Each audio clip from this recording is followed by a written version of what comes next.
네, 이번 시간은 한 주간의 세계 주요 경제 이슈를 살펴보는 윤석천의 밑줄 경제 시간입니다. 오늘도 명쾌하고 깊이 있는 분석의 경제평론가 윤석천 이코스피어 소장과 함께하겠습니다. 안녕하십니까? 네, 안녕하십니까? 네, 어서 오십시오. 자, 먼저 지난주 주목할 만한 경제 소식부터 살펴보죠. 관련 영상 함께 보시겠습니다. 명품 시장 소식입니다. 전 세계 명품 시장이 둔화한 가운데 프랑스 명품업체 샤넬의 지난해 영업이익이 전년보다 30% 급감한 것으로 나타났습니다. 샤넬은 지난해 매출액이 26조 1천억 원으로 전년보다 4.3% 감소하고 영업이익은 6조 3천억 원으로 30% 줄었다고 밝혔습니다. 순이익은 28% 감소한 4조 7천억 원으로 집계됐는데요. 연간 매출액과 영업이익은 동시에 감소한 것은 코로나19 팬데믹으로 매장 문을 닫았던 2020년 이후 처음입니다. 중국을 포함한 아시아 지역 매출이 전년보다 7.1% 줄면서 전체 매출 감소를 이끌었는데요. 샤넬 측은 미국의 관세 정책 등 어려운 거시경제 환경이 일부 시장의 매출에 영향을 미쳤다고 분석했습니다. 이런 가운데 샤넬은 올해 48개 매장을 늘릴 계획이며 절반 가까이는 미국과 중국에 열겠다고 밝혔습니다. 네, 지난주 주목할 소식으로 프랑스 명품 브랜드죠. 이 샤넬의 실적 부진을 꼽으셨는데 명품 브랜드 매출이 줄어든 이유 역시 전체적인 경기 침체, 이 탓이 크다고 봐야겠죠? 아무래도 그 영향이 가장 크다라고 얘기할 수가 있는 거고요. 네. 먼저 샤넬부터 말씀드리면 작년 매출이 한 4.3%, 근데 영업이익은 30%나 감소를 했어요. 오. 이게 2020년 당시 이제 팬데믹 때 있잖아요. 코로나19 네. 때. 그 당시에 이제 공장들이 폐쇄하면서 이때 이제 가장 큰 타격을 받았는데 그 이후로 가장 큰 타격이다. 굉장히 이례적이다라고 얘기할 수가 있는 거고요. 불과 2년 전만 해도 세계 최대의 명품 업체라고 하게 되면 LVMH를 꼽죠, 보통. 그 아르노 회장의 그 순위가 부자 순위가 세계 1등이었어요. 네. 그 LVMH가 어떤 회사냐면은 뭐 여러분들 아실 거예요. 뭐 루이비통, 지방시, 펜디, 그다음에 뭐 티파니, 네. 태그 호이어 뭐 이런 다수의 그 명품 브랜드를 소유한 명품 업체거든요. 이 양반이 세계 부호 순위 1순위였습니다. 23년 때. 예. 근데 그 당시에 어떤 말이 유행했냐면은 욕망이 혁신을 이겼다. 그러니까 어떤 명품을 갖고 싶어하는 어떤 인간의 욕망이. 네. 당시에 이제 기술 혁신 기업들이 막 굉장히 막 발전하던 때였잖아요. 그렇죠. 뭐 네. 테슬라, 엔비디아 뭐 등등등 해가지고 이런 기업들의 어떤 혁신을 눌렀다. 그런 식으로 이제 표현을 했습니다. 근데 이제 불과 1년이 지난 거죠. 24년에. 예. 그 아르노 회장의 그 부호 순위, 세계 부자 순위가 6위까지 추락을 했습니다. 오. 자산이 한 310억 달러 정도 규모를 줄었고요. 1위부터 5위까지는 테크 기업들 사장들이 다 차지를 했어요. 그러니까 뭐 테슬라, 메타, 아마존, 네. 엔비디아, 그다음에 오라클 이런 어떤 이 창립자들이 대부분 다 수위를 차지했고 명품업계의 최대 명품업계라는 그 아르노 회장 같은 경우는 순위가 6위까지 밀렸습니다. 그럼 왜 이렇게 작년도에 명품업계가 이렇게 어려움을 겪었을까? 이제 분석하는 기사들 갖다 유심히 보게 되면 대충 한 두 가지 이유 정도를 들어요.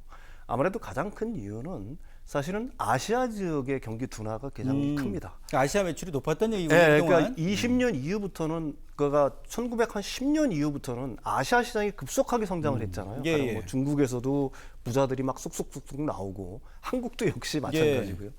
그래서 우리나라도 뭐 가령 뭐 특정 이름을 대서 그렇지만 특정 업체의 핸드백을 구하기 위해서 뭐 네. 오픈런을 한다 뭐 예, 이런 게 예. 뉴스에 실릴 정도까지 됐었으니까. 근데 중국이 이제 사실은 23년, 24년 굉장히 어려웠죠. 이제 헝다 사태 일어나서 부동산 그렇죠, 붐이 그렇죠. 부동산 버블이 폭발을 하면서 그러니까 중국의 어떤 소비자들 가장 큰 소리는 중국 소비자들이 지갑을 닫았다. 네. 우리나라도 역시 이제 경기 둔화 현상이 좀 어느 정도 되면서 사실은 과거에는 뭐 오늘만 살자라는 게 유행했었는데 예. 지금은 아끼는 게 더 유행이라고 하죠. 네. 지금은 다시 뭐 경차 사고 이런 붐이 불고 있다라고 합니다. 그러니까 지갑을 닫은 영향이 가장 크다라고 얘기할 수가 있는 거고. 네. 두 번째 이유로는 이제 사실은 일반적으로 명품이라고 하게 되면 어떤 소비자들의 신뢰, 어떤 그걸 갖다가 어떻게 보면 기반으로 해서 성장을 하는 거잖아요.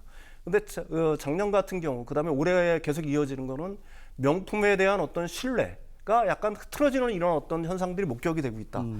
근데 가장 큰 거는 자신들이 이제 중국의 그 주문자 부착 상표, 그러니까 명품업체의 하청업체라고 주장하는 사람들이 SNS에 영상을 하나 올린 게 있어요. 네.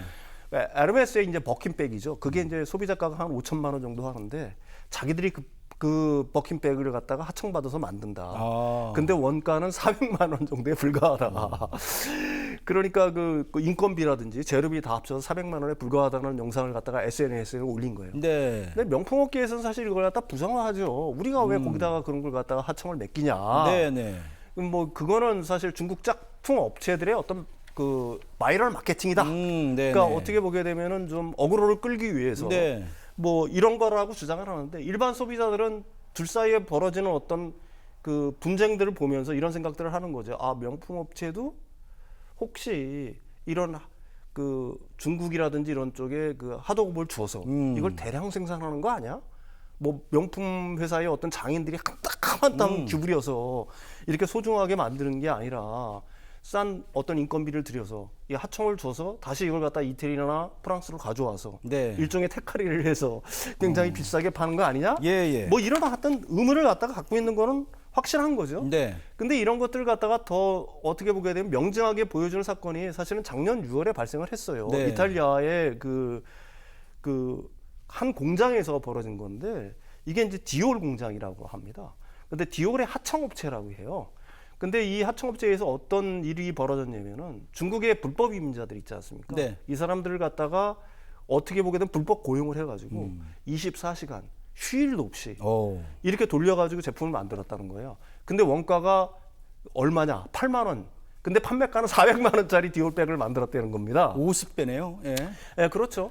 그러니까 사실은 그 명품을 사는 사람들은 그 명품 브랜드만이 주는 어떤 품격, 그다음에 어떤 장인 정신이 만들어내는 어떤 창의성, 그렇죠. 뭐 이런 것들 때문에 명품을 사는 건데 뭐 실제로는 그렇지 않다는 거고요.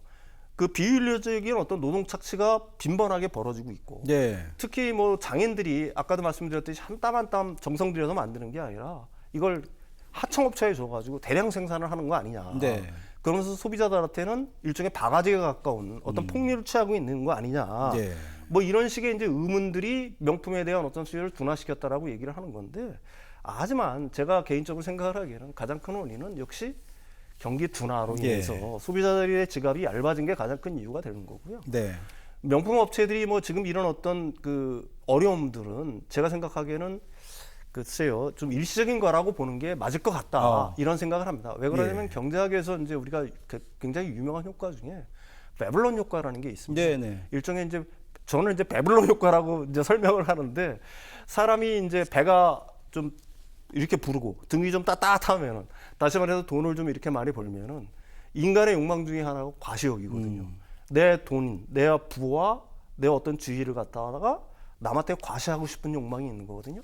근데 과시하고 싶을 때 그럼 뭘로 과시를 할 거냐는 얘기죠. 보통은 이제 명품에 대한 어떤 욕망들, 네. 그런 것들로 이제 표출되는 경우들이 굉장히 많다. 그래서 베블론 효과라면 비쌀수록 잘 팔린다라는 건데, 네네. 경제학에서는 보통 비싸면 수혜 원리에 의해서 덜 팔려야 되잖아요. 근데 명품 같은 이런 것들은 비쌀수록 오히려 잘 팔리는 기현상이 벌어진다.